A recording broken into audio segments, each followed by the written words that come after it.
అదే డేటా చదువుతున్నాను. యాక్చువల్లీ టోటల్గా ఇప్పుడు మన భాస్కర్ గారు చెప్తున్నట్టు ఇప్పుడు కూల్చివేసిన ఎన్కన్వెన్షన్లో నాగార్జున గారు, హీరో నాగార్జున గారు పాపం అక్కినేని నాగేశ్వరరావు గారికి ఆయనకి ఇచ్చిన ఆస్తి, అన్నపూర్ణ స్టూడియో, ఇంకా బిజినెస్లు, వారసత్వంగా ఇచ్చిన డబ్బు, గుడివాడ దగ్గర ఉన్న రామాపురం వాళ్ళ సొంత ఊళ్ళో ఇచ్చిన ఆస్తులు ఇవి సరిపోలేదు. పాపం ఆర్థికంగా ఇబ్బందులు పడుతూ పేదరికంతో కొట్టుమిట్టాడుతున్న నాగార్జున గారు ఆయన సినిమాల్లో యాక్ట్ చేయడం ద్వారా, ఆయన కొడుకు నాగ చైతన్య యాక్ట్ చేయడం ద్వారా, ఇంకో కొడుకు అఖిల్ యాక్ట్ చేయడం ద్వారా వచ్చే డబ్బులు సరిపోక ఎన్కన్వెన్షన్ అనే దాన్ని చెరువు మధ్యలో నిర్మించి దాని ద్వారా ఏదో ఫంక్షన్లు అవి చేసి పొట్టబోసుకుంటూ ఉన్నారు. సో ఆ పొట్టబోసుకునే క్రమంలో ఆయన ఆక్రమించి కట్టిన చెరువులో 3 హాల్స్ ఉన్నాయి. ఇప్పుడు మన నేలమట్టం అయిపోయిన ఆ బిల్డింగ్ ఉంది కదా, అది మొత్తం 3 హాల్స్, ఒక్క హాల్ కాదు. ఇందాక నేను చెప్పినట్టుగా కేవలం ధనవంతులు మాత్రమే అందులో ఫంక్షన్లు చేయగలం. మీరు, మేము, మధ్యతరగతి ప్రజలు, పేద ప్రజలు ఎవరు కూడా దాని జోలికి కూడా వెళ్ళరు, కనీసం దాని లోపలికి కూడా వెళ్ళరు. ఆ ఫంక్షన్ ఎవరైనా చేసుకుంటుంటే మళ్ళంటే లోపలికి కూడా వెళ్ళే అర్హత ఉండదు, ఎందుకంటే ఆ స్టేజ్ వాళ్ళు మాత్రమే లోపలికి వెళ్తారు. ఆ మొత్తం టోటల్గా 3 హాళ్ళు ఉన్నాయి. ఒకటి మొట్టమొదటి హాలు అతిపెద్ద బ్యాంకెట్ హాల్స్ అంటారు కదా, అతిపెద్ద halls. First hall capacity 2000 sitting, 2000 మంది ఎట్ ఏ టైం. కుర్చీలన్నీ పరిస్తే పైన వేదిక మీద ఫంక్షన్ జరుగుతూ ఉంటుంది.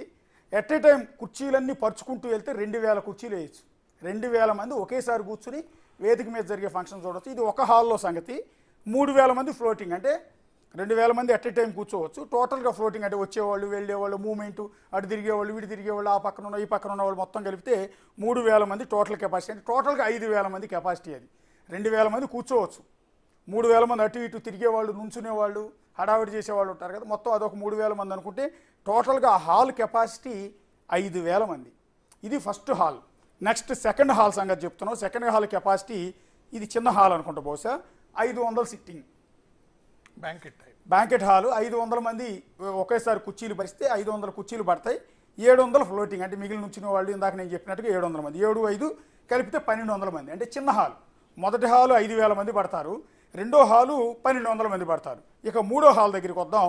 మొత్తం 3 హాల్స్ ఉన్నాయని చెప్తున్నాను కదా.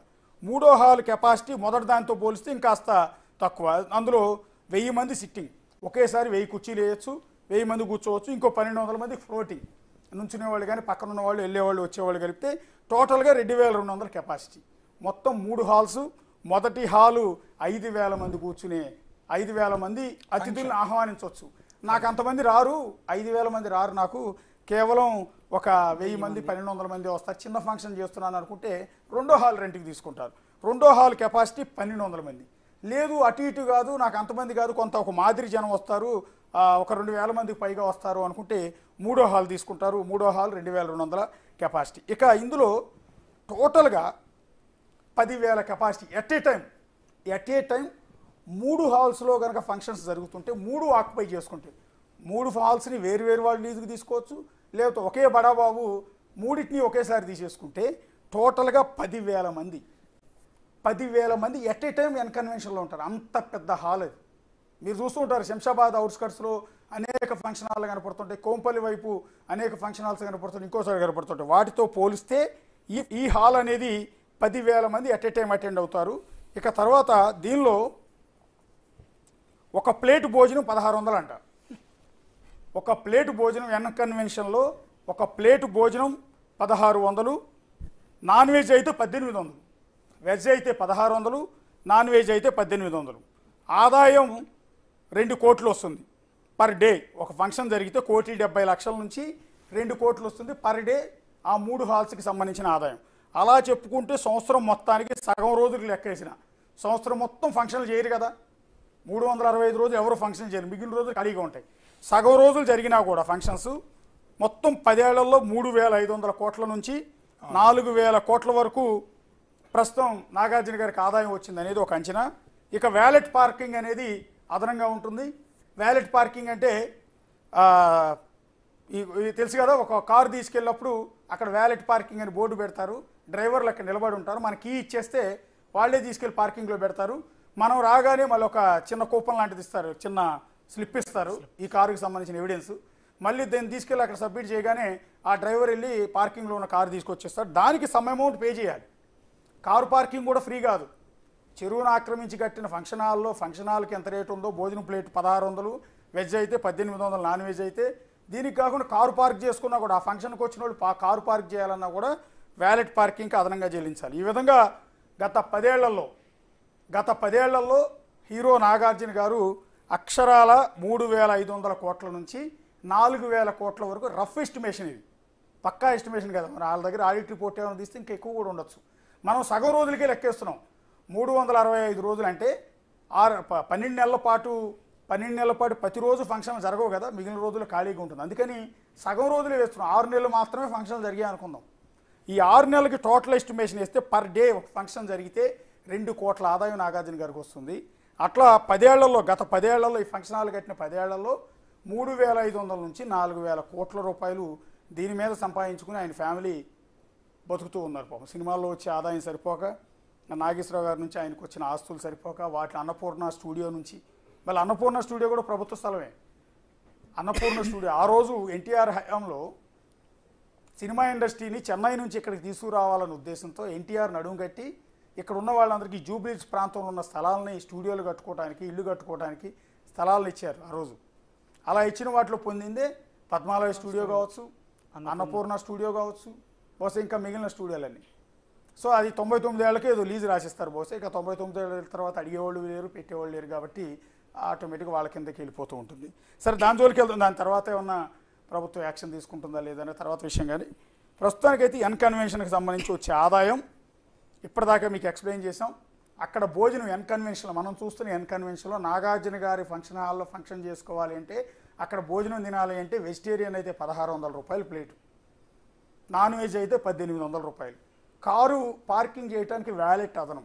ఈ రకమైన ఆదాయాన్ని పాప నాగార్జున గారు గత 10 ఏళ్లలో సమకూర్చుకుని ఒక్కసారిగా రంగనాథ్ గారు వెళ్ళి నేలమట్టం చేసేటప్పటికీ తట్టుకోలేకపోతున్నాడు. ఆయన ఆవేదనతో కన్నీళ్లతో ఒక ప్రెస్ నోట్ రిలీజ్ చేశారు.